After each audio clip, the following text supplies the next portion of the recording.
Hello again. I am Zephyr Green. I am a contractor on Salt and Sanctuary. This is the second video in a series of me reading my own patch notes and what I have done with Salt and Sanctuary, currently on PC only. So this is a document that holds hopefully a very exhaustive amount of detail on the enhanced combat mode that I created, which is basically just a balanced vision of my own. I had about 24 people playtest, talk to me, DM me, publicly talk to me, all sorts of stuff. I talked to a bunch of people in the Salt and Sanctuary Discord channel while it was being tested. And the original 1.0.1.0, or patch 10, as I will probably call it, was released in April of 2023. I did a follow-up patch to clean up some stuff and fix some major bugs and balance issues that just didn't sit well with the patch 11 or 1.1. And this will predate the release of patch 12 or the 0.2.0. But it has inclusive of most of those, if not all of those changes listed in here. So let's get into it. What is the enhanced game mode? Salt and Sanctuary is an old game now. It was originally released in 2016. It predates games like Blasphemous, Dark Souls 3 by just a month, and a slew of other games. I believe it is, or was, the first 2D Souls-like. I may be wrong on that, but it's at least one of the first, if it's not the first. So, Salt and Sanctuary was made by primarily one person, which was James Silva of Ska Studios. Now, Ska Studios has lots of contractors and helpers and this and that. So, James didn't do it completely alone by any means, but he is very, very good at what he does. So, Salt and Sanctuary, we've gone through all the patch notes for the previous stuff, that is bug fixes and quality of life in the previous video. So this part 2 is going to be focused on how I took the game and attempted to rebalance it for a new experience while leaving the original experience intact. Kind of like an expansion pack in the era of like StarCraft or Diablo 2. So you can go back and you can play classic mode anytime you want. It's always there. Enhanced mode is a game mode. It is not a game version. So all the bug fixes and stuff like that apply to both classic and enhanced. So now that we've gotten all that out of the way, let's dig in. So one of the first things, co-op. This is a big change. It was such a big change that it was isolated to the enhanced mode. But if the main player is at their own Creed Sanctuary, the co-op player is considered at their own Creed Sanctuary. This was true of shrines. You went up to a shrine, you get your normal stuff. But if you went to a Creed Sanctuary, you'd get only the stuff that that Creed gives. Now, that is all fun when you're playing solo, because it's kind of part of the world building, it's part of the experience, right? But the second player is limited in their access to their own Creed because the first player is going to be claiming the blank sanctuaries as well as possibly desecrating or converting any existing sanctuaries. So unless the second co-op player is of the same Creed, they're kind of locked out a lot of their stuff. So shrines acted like this. Now, as long as the first player is at the proper location of their own Creed, the second player can get all of their normal Creed items. So for an in-world explanation, just pretend that there is a sellsword bringing you your stuff, because you need a sellsword to have a co-op player. Soft caps. So Salt and Sanctuary is a little bit different than, say, Dark Souls 1. Dark Souls 1 had higher base stats, even on the Deprived. We'll talk about that here. So the Deprived had 11 stats. Now, what is the Deprived? If you've never played Dark Souls, the Deprived is a base class that has nothing. They are quite literally deprived of everything. So they have no focus. All their stats are just 11 across the board. Their starting gear is garbage, and that's it. Now, soft caps in Dark Souls, to compare, since this is a Souls-like and is strongly inspired by Dark Souls 1 and 2, soft caps are 40 there. Salt and Sanctuary broke the mold a little bit and pushed it to 50. So what does this mean? There is a higher discrepancy between the soft cap and the base stats. The equivalent to the Deprived is either the Chef class or the Pauper class in Salt and Sanctuary, which all classes start at level 1 with 5 in all stats and nothing on their skill tree. Now, other classes, say the Knight or the Mage or whatever, will start with 2 skill points on the skill tree in Salt 1. In Salt 2, they actually start with 3 skill points on the skill tree, but that's a little bit different. Anyways, because of those 2 skill points, they're actually considered level 3. So the Knight, the Mage, the Cleric, these all start at level 3. Similar to the Dark Souls series. So if you're trying to get to the soft cap, that's 45 levels, 45 stat points on a skill tree that isn't just an up and down like Dark Souls. You don't just go to a bonfire and say, I want more strength. You have to get to it on the skill tree and then invest in it. You also don't have weapon requirements. So weapon requirements in Salt are the class nodes. You're a swordsman, you're an archer, you're whatever. You're an assassin. And so you need those class 1 through class 5 skill nodes that are on the tree. You have to traverse the tree to find them, to get them. They're in a generally linear pathway. So it's not, too crazy to understand and express the direction of where you need to go for different stats. But you do have to get to them.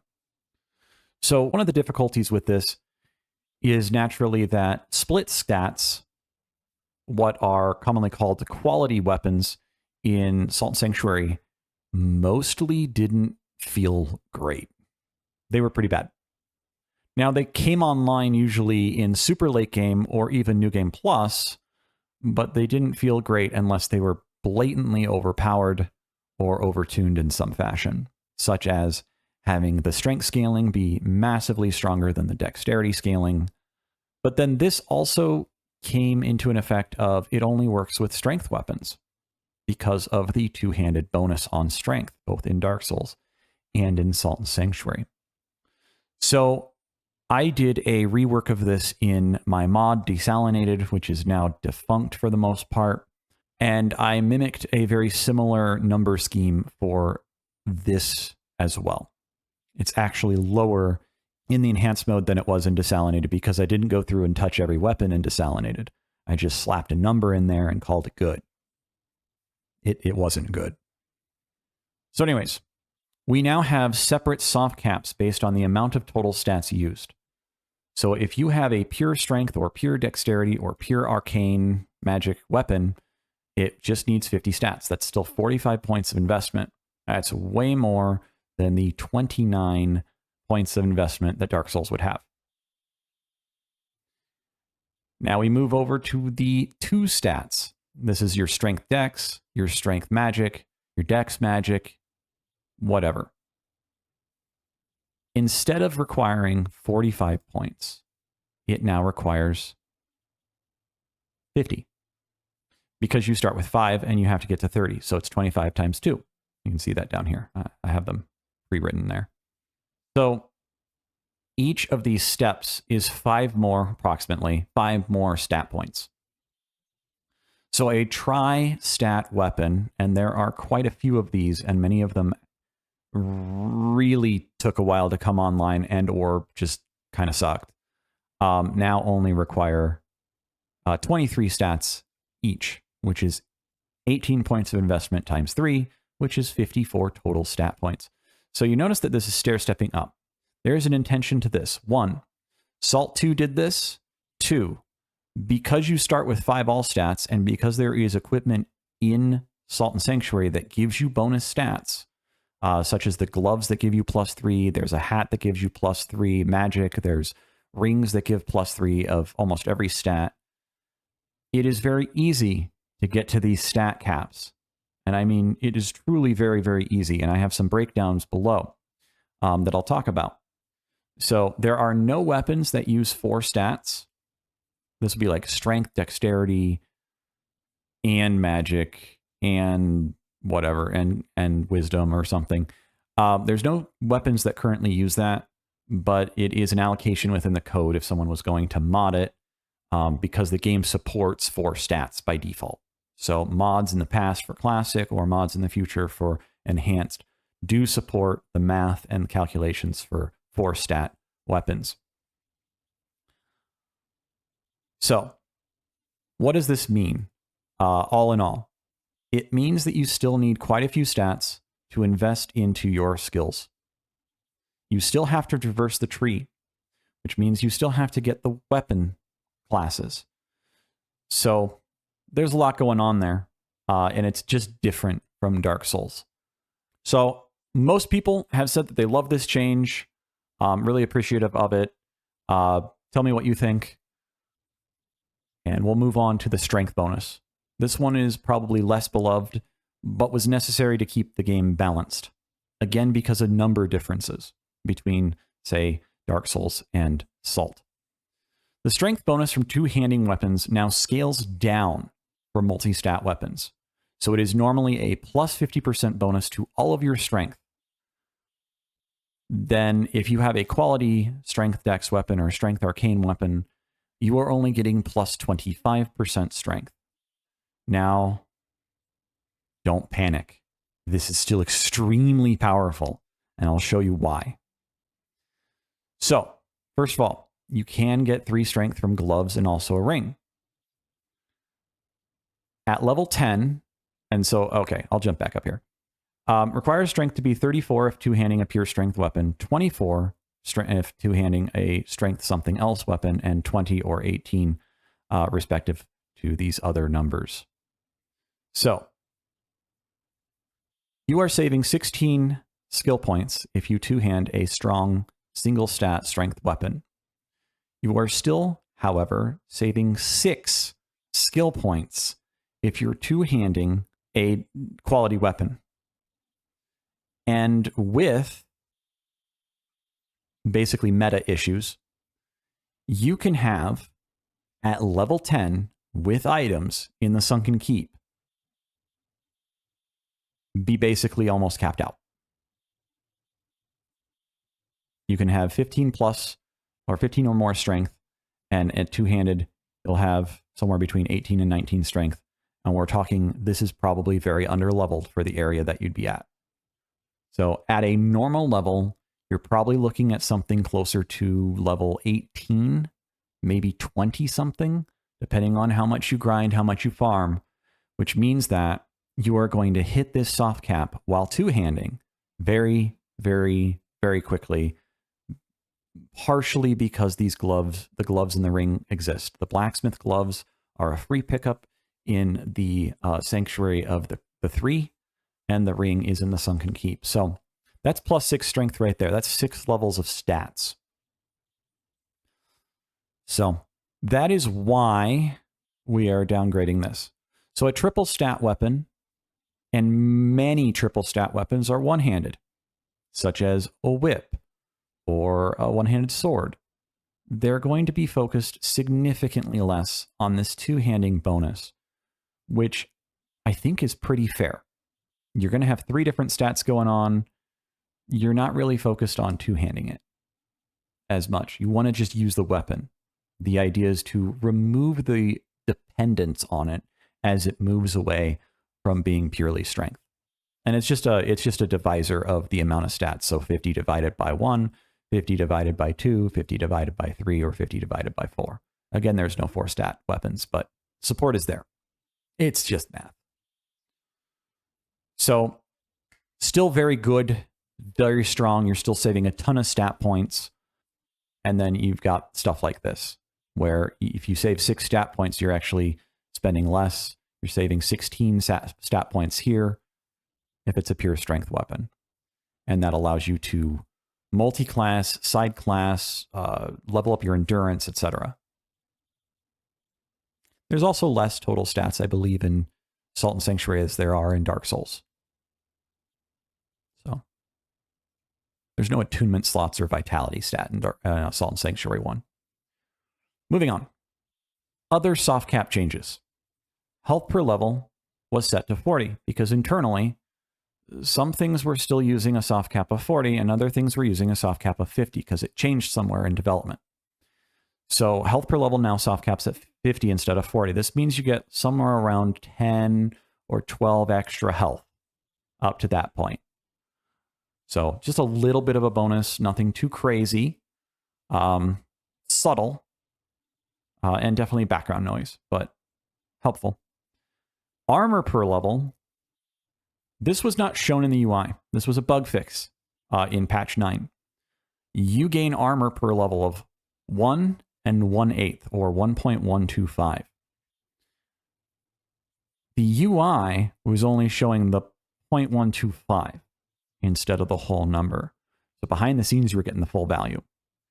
I wanted to reduce this slightly, and by slightly, put a soft cap on it, because it negates the value of armor very, very quickly.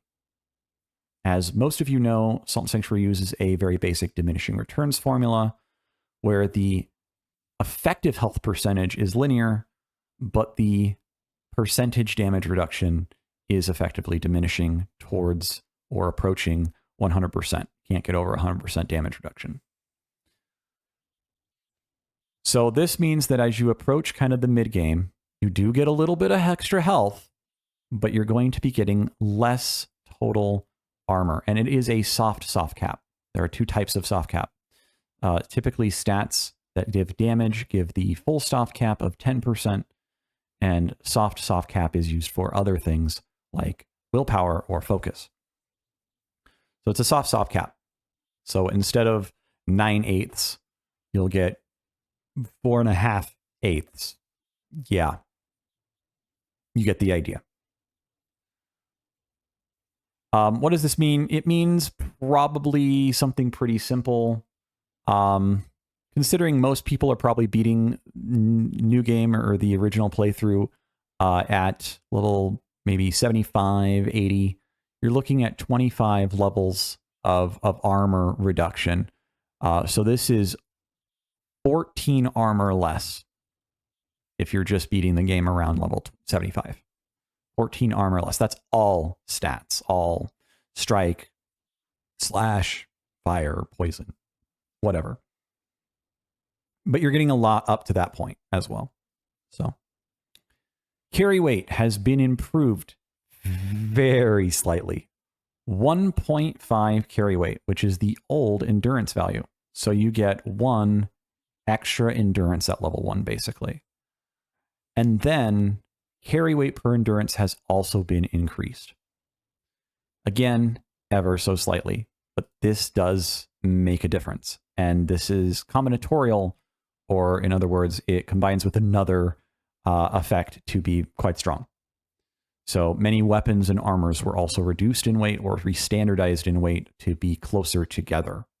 So weight now, however, soft caps at 50 endurance. So these changes are intended to buff primarily heavy armor, kind of. This one too. What does this mean? What do I mean by it buffs heavy armor? It means that you can get out of roll 4, or the fattest roll in Salt and Sanctuary, since there are 4 qualities of roll. Fast, normal, slow, and fat, basically, is how I'm going to categorize that.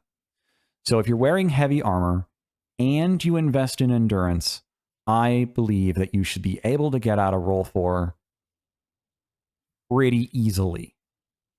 With investment, we're talking about real investment into endurance. So you're hitting that soft cap, you're hitting 50 endurance, you're maxing out class 5 armor, you know, that kind of stuff. And so it gives 50% afterwards. So this is a new soft cap that didn't exist, but you're getting more endurance per level by default here, and more starting endurance. And your weapons are going to be slightly, and I mean slightly lighter. So you might have a sword. This is down below somewhere. You might have a sword that previously weighed 7 or 8, and it might be now 6. You might have a sword that weighed 14, and now it might be 12. That 2 weight of the sword is going to make a drastic, significant value difference when you're talking about trying to get to, say, 50% weight or 75% weight or 25% weight with that heavy armor. And heavy armor has also been reduced by, if I recall, approximately 6.5% across the board. Lots of different smaller changes, but they're meant to kind of standardize some things here. So overall, carry weight and armor have been kind of restandardized and reapplied to the soft cap system. So everything that kind of flows out of the stat tree now has a soft cap.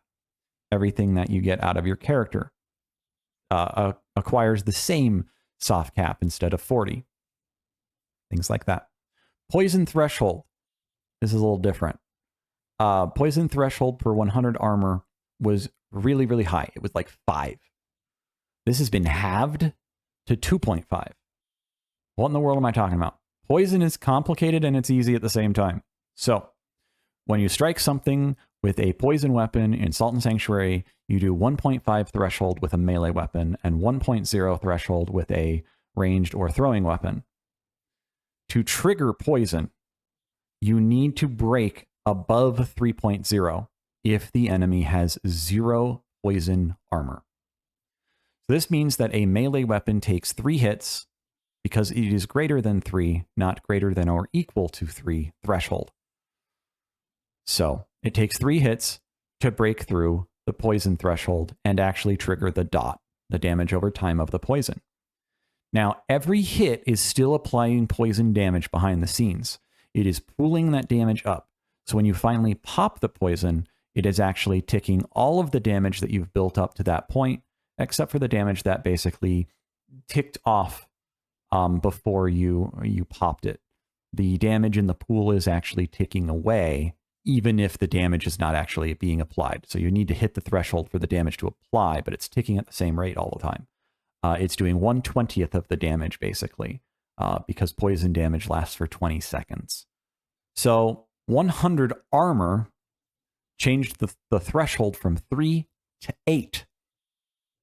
And then another 100 armor from 8 to 13. So this is why when you come across certain bosses or enemies that have 500 or 600 poison defense, not only did they take reduced poison damage, they were also very, very difficult to poison unless you were hyper focused into poison and very dedicated as a poison user. So the value per threshold of the armor has been reduced, but the base threshold of 3 has not been touched. So if you have 100 poison armor, you go from 3 to 5.5. That still means if you are using a melee weapon, that takes 6 hits before it pops the threshold. But it doesn't take 9 or so hits. So it's better. And then a lot of the enemy defenses have been slightly reduced from, say, 800 to 600 or 900 to 600, things like that as well. So the damage is still suppressed by damage reduction. And I felt as a, so to say, designer, that this double dip of defense against poison was not very fun for a lot of players, and with a lot of standardization of damage and things behind the scenes as well. And we'll get to that. Stamina max. In the base game, you start with just enough stamina to roll twice, and then you are completely at 0. You can go negative in Salt and Sanctuary, which means that you can swing your weapon, roll, and then roll again, and be negative. When you are negative, your character cannot do actions. When you're at 0, your character can't do actions either. But when you're negative, you have to wait for the timer to actually regenerate your stamina to a positive value. And every action in Salt and Sanctuary actually pauses your stamina bar briefly. It's like 0.8 seconds or something for most actions. So drinking a potion, jumping in the air, maybe. Some of them don't. Jumping might not. But almost every action costs stamina, and almost every action also pauses your stamina regeneration. So the thing is that you could invest stamina. Willpower is a massively overpowered stat in Salt 1. Willpower gives stamina, focus, and luck. 3 different stats from one skill point. So it was agreed by many in the community, but also, I believe, by James, who approved this at one point, that stamina is probably a little bit broken in Salt 1. Now, Salt 2 actually breaks that into 3 separate stats. Yep, that's how broken it probably was in Salt 1. And it's actually probably still stronger than Salt 2. So, stamina max, your starting stamina at level 1, is now 100, a 25% base improvement. But stamina per point has gone from 10 to 8, or a 20% nerf. Focus has been adjusted in tandem, or in equivalent values, because stamina and focus have a relationship of 2 to 1, from willpower, at least. This means that you can actually roll 3 times, which is a huge change. It's a huge change. It's a huge early game buff.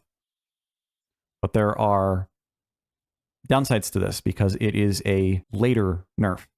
So it does take, I believe, 5 points of investment to break even on this. At 6 points of investment into stamina and beyond, you are now, or focus, you are now getting less. Luck has not been touched, just focus and stamina. So this means you're not going to be running around with 500 or 600 stamina if you max out stamina. You're going to be running around with, like 100 less maybe. Players now start with fatigue on the ship, capping the stamina to the original 80. This was done so that the tutorial boss, the challenge boss that basically 1 or 2 shots you, does not become easier. So that is a change to make sure that he does not become easier than he previously was. I wanted to keep that challenge the same. Many negative defenses have been softened towards 0. This is across the board. All enemies that had negative 50 in a defensive stat have gone to negative 40, which is 33% or 1/3 amplification of damage, has been reduced to 25% amplification of damage.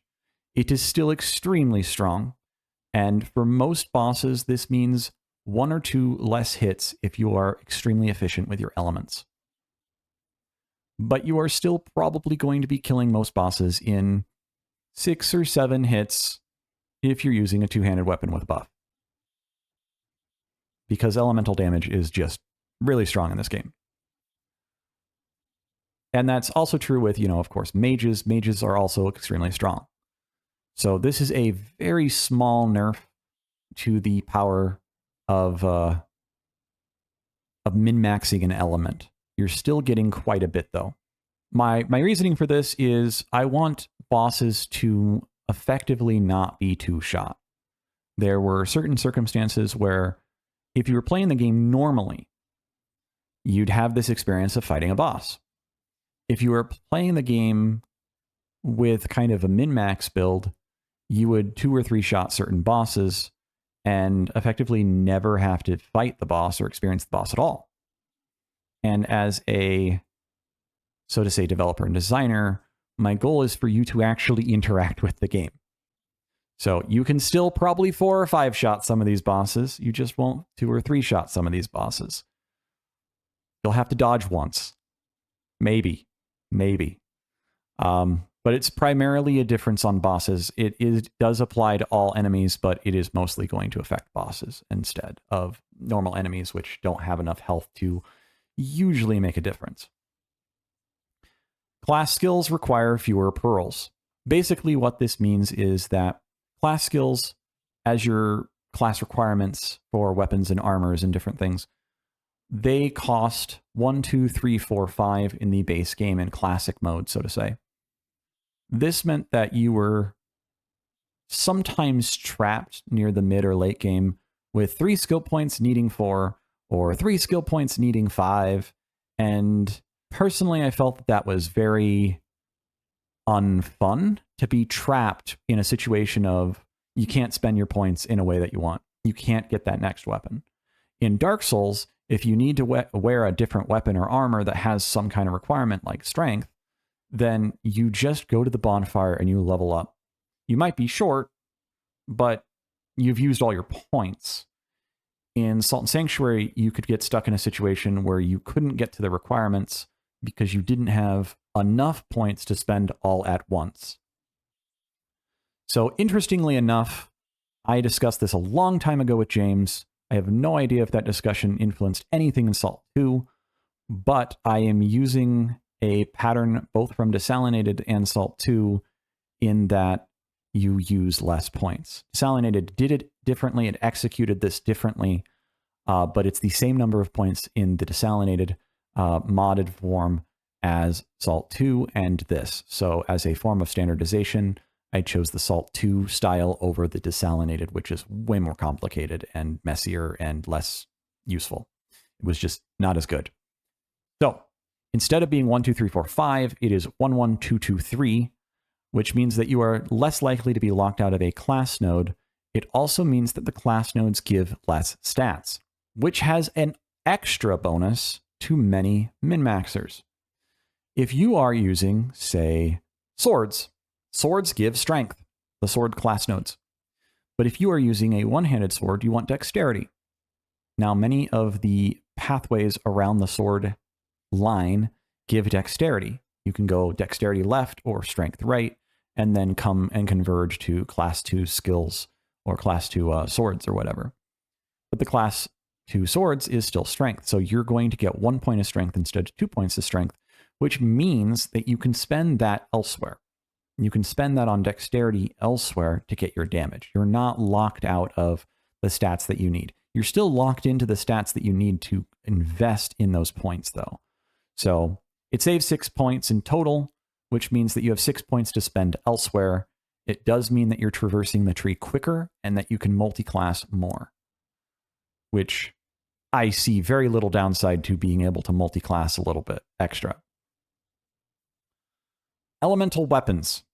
Elemental weapons have a split damage of 50-50 in Salt and Sanctuary. This is before stats, this is before buffs, this is before anything else. As weapons gain buffs, stats, scaling, etc., they skew. So something to be of note is that the math behind all of this is relatively simple, but it was also a little haphazard in some places. So standardizing this makes certain understandings, both for the player and for the developer and maintenance, to keep this functional and clean. Players would commonly not understand how elemental buffs and elemental weapons worked and how the scaling worked. So to simplify this, I made it simpler. So weapons now start 50-50 still. So if a weapon is 50-50, and there are some that are not, if a weapon is 50-50, it will stay 50-50 whether you have 50 points into magic, 50 points into dexterity, 50 points into strength, whatever. Or 30, since a split stat weapon would use 30 now. As well, buffs now actually function on weapons where you'd expect them to function. So what was happening was buffs would sometimes treat weapons as if they were 100% physical or 50% physical or 10% physical. It got messy. And I have some tables down here to show the math or the explanation on that. So some weapons do have a custom ratio at 75%. This is a new variable in the data. It was an unused variable in the data file. So this can be modded. If you're using a data mod, this can be changed. You can go in, you'd have to use the enhanced mode, but you could go in and you could change the loot file and change these numbers if you wanted to. But it gives me more control on what I want to do. It gives you more control if you want to mod. As a modder, I understand having access to values like this is really nice. So there are, I believe, two one-handed swords. The arcane sword and the fire sword, the branding iron, are both of the 75% elemental weapons. Because in the past, the branding iron was something closer to 87% elemental. Now with soft capping being different, it also means that I need to be careful because the math is all different. Another thing about elemental weapons is that most of them had a secondary requirement. For a couple different reasons, I removed this. So one of the first major reasons was the structure of the tree. You have class requirements where you're moving through the tree. You get to, say, Swordsman 3, Berserker 4, or whatever else. And you go to the Alchemist. You've never seen a weapon like this before. You go to the Alchemist and you transmute a weapon. And you transmute your main weapon into an elemental weapon. And maybe we're even comparing two different elemental weapons within the same class. One of these might have had a restriction on the secondary, and another one of these might not have. So all poison weapons, there is no secondary class because it's poison. It doesn't associate with prayers or magic. But then other weapons did. So even within the same tree, you had varying structures to this. So the major weapons that ignored this were the utility weapons: bows, crossbows, guns, and whips. Then you get to a whip sword. And whip swords don't work like this. The Phoenix Tail has a level 1 magic class requirement. Now, on top of this magic class requirement, which can take upwards of 10 extra skill points just to traverse the tree to acquire, maybe more depending on your starting class, you then also have to invest into the magic stat itself to get damage. This is a double requirement for the weapon. I, so to say, re-standardized this by removing it. And one of the other reasons for this is the structure of the skill tree. So the structure of the skill tree in Salt and Sanctuary is very isolating for magic and wisdom stats, which means that to get those stats, you're still going to have to traverse the tree approximately to the class requirement. You just don't have to specifically research the class requirement for the weapon to be wielded.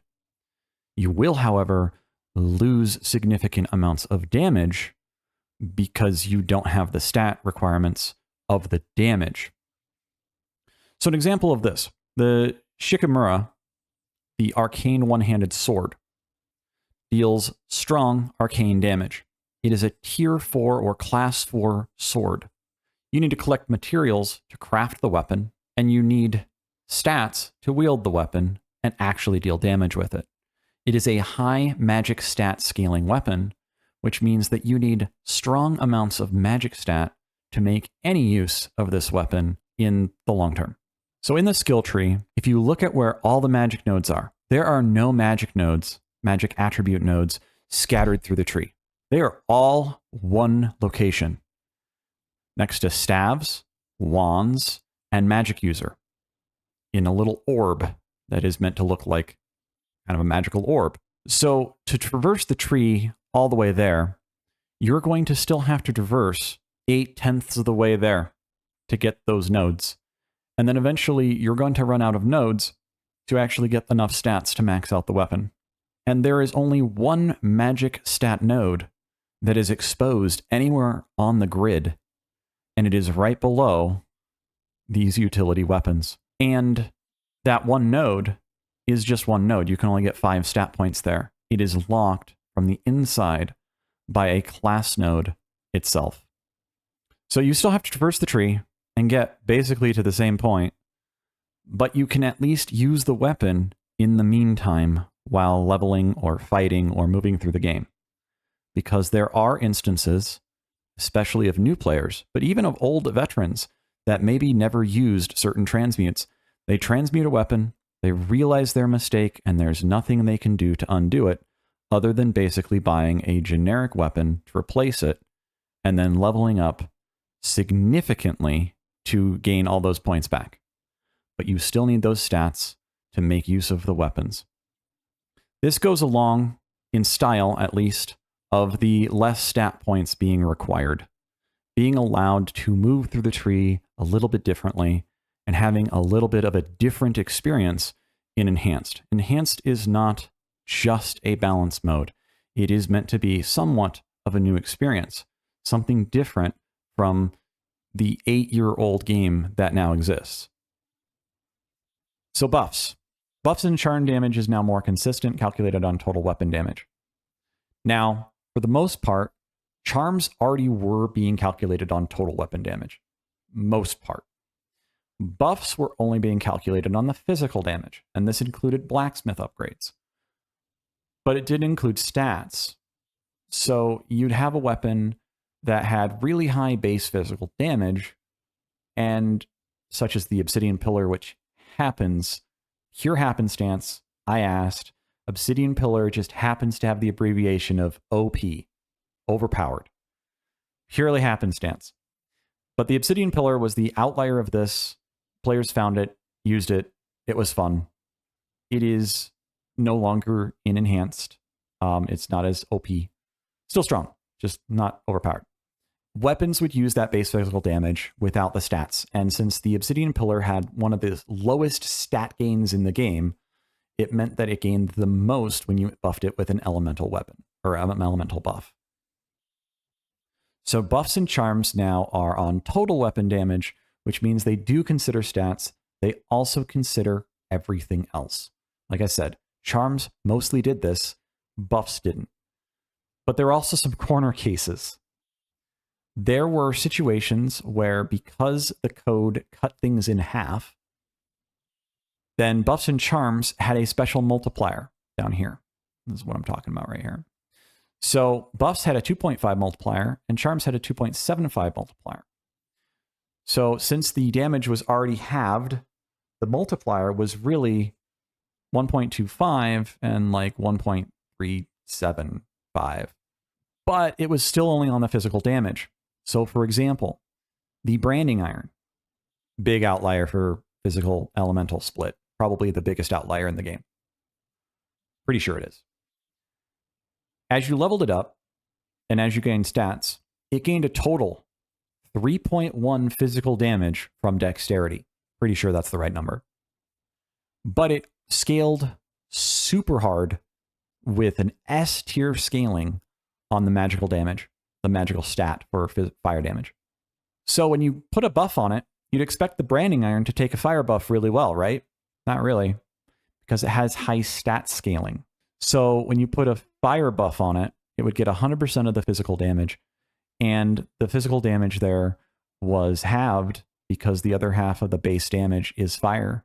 And then because it had S tier scaling on magic, it didn't have good base damage. So you get this huge multiplier effect. Technically, it was supposed to be 25% or so, right? 1.25 multiplier. And that 25% is on something like 15 damage, which meant that buffing a regular physical weapon was often as good or better than actually crafting a fire weapon or an arcane weapon. I found this kind of disappointing because all these multipliers exist and all this stuff is not told to the player by any means. So I made sure that this worked in a more consistent fashion. So now the new multiplier is 1.2 and 1.25. So still stronger for charms, but it's not 1.375. Still pretty strong for buffs, but it's not 1.25. But understand that it is now on total damage. The buff of the weapon buffs have been nerfed, sort of. They're better on some weapons, worse on others. They're normalized, if you will, in the middle. So weapon buffs, you take a blessed page, holy damage, you put it on your weapon, and it now glows with holy damage. It gives 35% bonus damage. You don't have to think about main physical damage. You don't have to think about whether it's split or whether it's multiplied or any of this other stuff. It's just 35% bonus damage. So it's good. And it's good on every weapon. It doesn't play favorites. Except for if it matches the weapon. So if you're using something like the Opal Tusk, which is a holy dagger, Instead of giving 35% total damage bonus, it will give 35% total damage bonus. It'll give 42% damage bonus. That's massive, but it's holy damage. You're double downing. You're double downing on the holy damage. Now, weapon consumables are 35%. Spell buffs are 22.5%, but at the soft cap, they double. All incantations double at soft cap. So 45% at soft cap. And greater weapon buffs, that's what they're called in the code. There's only one greater weapon buff in the game as it is, and it is Divine Blessed Weapon, and it is 30%, scaling up to 60% at the soft cap. Very, very strong. Is it as strong as it used to be? No, it's not, but it's still extremely strong. Here's the table to kind of discuss the weirdness of buffs and charms. So fire buffs in Classic, I'm just using fire. It doesn't matter what kind of buff it is. Buff in Classic, you get 100% bonus damage of the pre-stat physical weapon damage. So something like the Obsidian Pillar. The Obsidian Pillar at soft cap did 170 damage. It had 100 base damage and gained 70 damage from strength. So it would gain 100 fire damage, which would put it in the highest scaling weapon in the game when it came to buffs. I think it was 58%. Let me double check that. 58.8%. Yes.